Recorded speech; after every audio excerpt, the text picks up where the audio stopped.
Hey there, pirates! Hopefully you guys are ready for another chapter that we're going to read today in A Crazy Day with Cobras.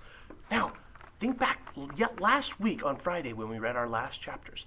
We read about Jack and Annie, and they were in the... Good job. Yeah, they were in the castle area where the Great Mogul told them that they had to take the elephant home. So, they had just left the castle, and they are heading to the treehouse. Let's read their chapter and see what happens next. I want you guys to think about the settings, the setting that they were in when they were watching the elephant. And what were they doing? They were at the castle watching the parade. Now, I want you guys to think about the setting that Jack and Annie are in now. Here we go. Sit back. Have some fun. Her trunk high in the air, Morning Breeze kept sniffing the hot wind. Well, get her away from here, Jack said to Annie. Then you and I can walk back to the treehouse. Great, said Annie. Go! Jack yelled at the elephant. Go home! Go home! He looked over his shoulder. He was afraid the Great Mogul might change his mind and send the guards after them. Morning Breeze let out a huge, deep rumble and flapped her ears as if she finally heard a distant call or caught a special scent.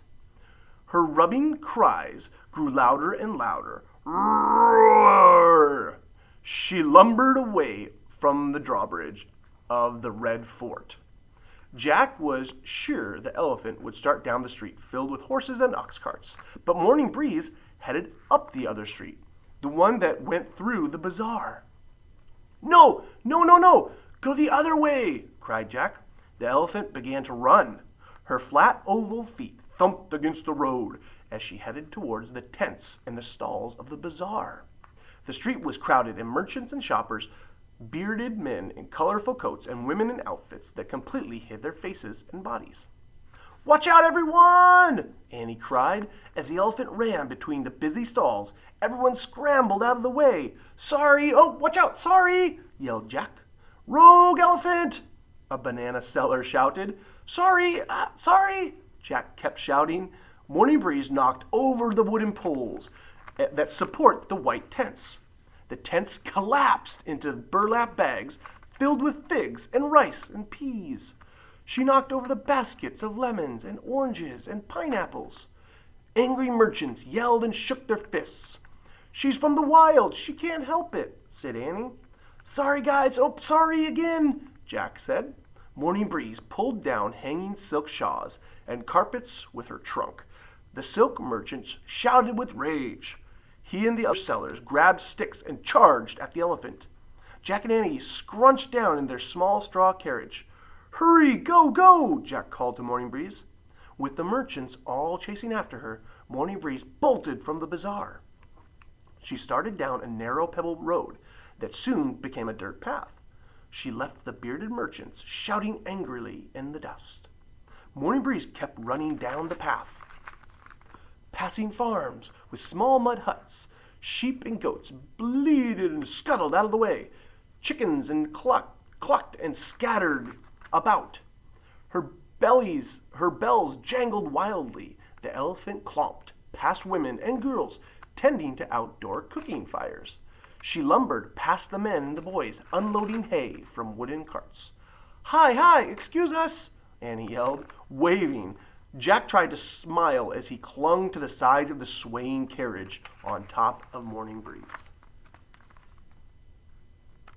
Talk about crazy. Riding in the back of an elephant. No one smiled or waved back.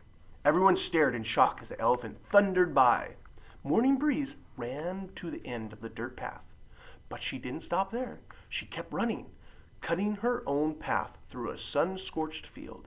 Jack felt as if they were riding a big gray ship on the waves of a tall yellow grass. This is kind of fun, said Annie. Not really, thought Jack. Where in the world were they going? A million insects hummed and buzzed. Butterflies and dragonflies darted about. The elephant burst from the sea of grass and charged into a scrubby forest. As she plowed through the shrubs and trees, birds cawed and flapped out of the brush. Okay, slow down, Morning Breeze, slow down, yelled Jack. You're back in the wild, so you can let us off now. We need to go. Before he could finish, the elephant lifted her trunk and let out a loud shriek. She reared up on her hind legs. Jack and Annie tumbled out of the carriage.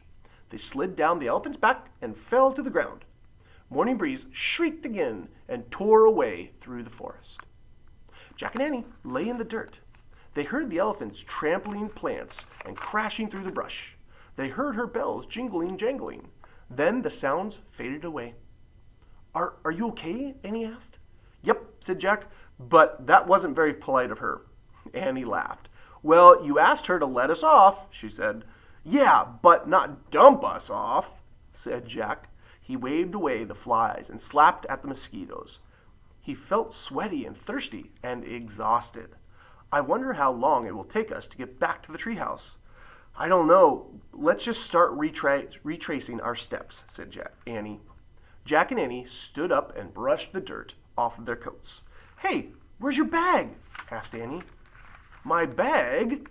Said Jack. Where was it? He whirled around.